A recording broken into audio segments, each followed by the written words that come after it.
ద్వితీయ ప్రపంచ యుద్ధ సమయంలో జరిగిన ఒక సంఘటన అందరినీ ఆశ్చర్యపరిచింది. ఒక నగరంలో ప్రజలు ప్రతి రాత్రి కేవలం 1 నిమిషం శాంతి ప్రార్థన చేశారు.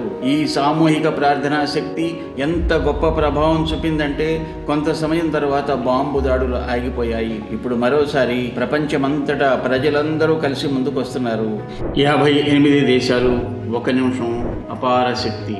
శాంతి కోసం, యుద్ధ సమాప్తి కోసం ఈరోజు మన ముందున్న పరిస్థితిని బట్టి మనమందరం విశ్వశాంతి కొరకు ప్రార్థన చేయమని నివేదన.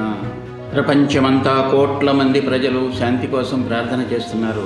విశ్వశాంతి ప్రార్థన ఏ హ్యాపీ థాట్స్ ఇనిషియేటివ్. భూమి మీదకు తెల్లని ప్రకాశ రూపంలో దివ్య శక్తి వచ్చుతున్నది. పృథివీ నుండి బంగారు వర్ణ కాంతుల రూపంలో చేతన ప్రవహిస్తోంది. విశ్వం నుండి పూర్తి నకారాత్మకత దూరంగా వెళుతోంది. అందరూ ప్రేమ, ఆనందం, శాంతి కోసం ఓపెన్ అవుతున్నారు, వికసిస్తున్నారు. రాబోయే కొన్ని రోజులు మనందరం కలిసి సామూహిక ప్రార్థన చేద్దాం. మన లోపల ఇంకా మన చుట్టూ కూడా శాంతిని వ్యాపింపచేద్దాం. మీ దేశ టైం ప్రకారం అదే సమయానికి ప్రార్థనలో పాల్గొనండి.